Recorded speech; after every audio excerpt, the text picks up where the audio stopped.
Do you ever feel like Slack is making your day more chaotic instead of helping you focus on what really matters? Slack can get overwhelming and fast. In this video, I'll show you some simple settings and tweaks that will make Slack work for you so you can stay focused and hopefully never miss what really matters.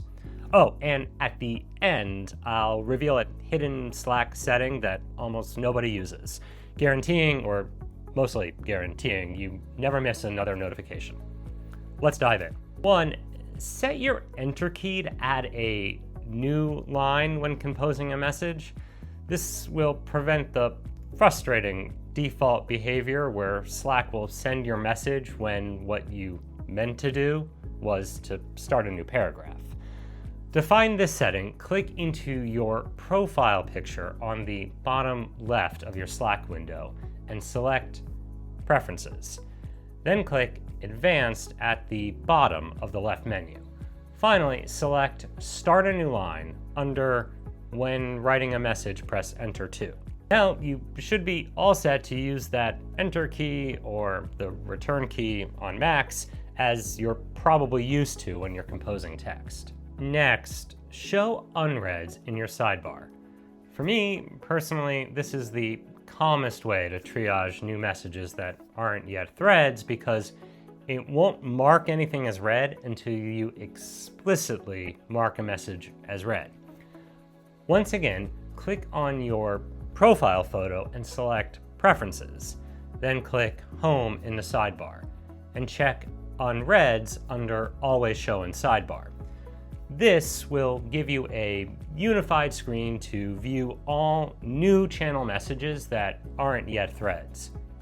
I find this to be the ideal way to triage new Slack messages rather than doing that thing where you go in and out of your bolded channels. 3, grab your Send to Slack email address to forward emails into Slack.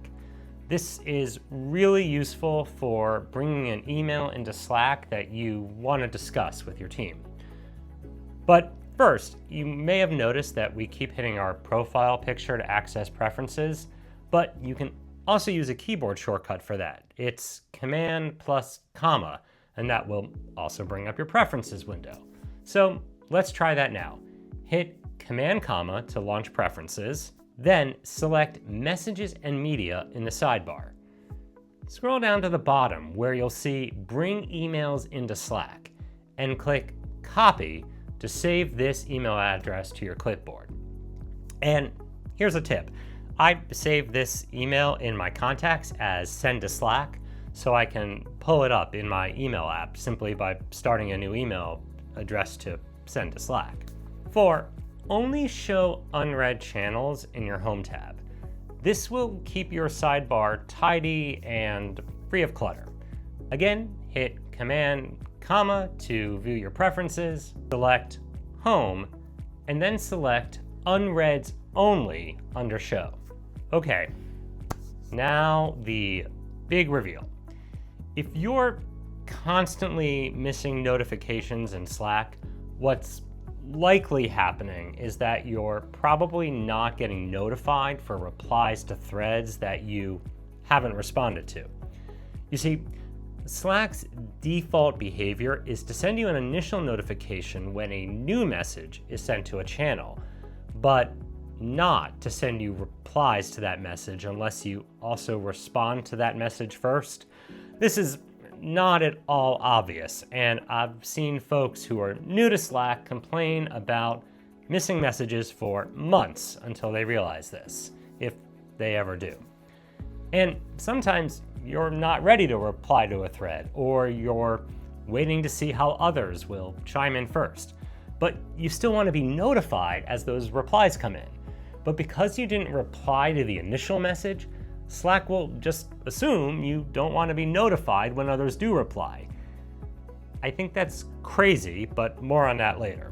To change this default behavior, hover over the new message. This will be in your unreads if you added unreads to your Home tab as I suggested earlier. Then click into the 3-dot More Actions menu and select Get Notified about New Replies. This is the Slack setting most folks miss. Without enabling this on threads you want to follow, you're almost guaranteed to miss notifications for threads you haven't engaged with yet. And here's a bonus tip. Do you have someone on your team who always replies in the main channel instead of the thread? I know, that's super annoying, but it's also a problem with Slack's UI that I'll address in a future video. So for now, be a friend and start the thread for your teammate. Simply post the first part of your message, then click reply in thread, add a few additional details, and send that. Now the thread is already started and your teammate would have to try really hard not to reply in the thread. Those are some of my favorite Slack tips that you're probably not using. What are yours? Let me know in the comments below. If this was helpful, check out one of my other videos, which I'll link to here or somewhere. You get it. Thanks so much.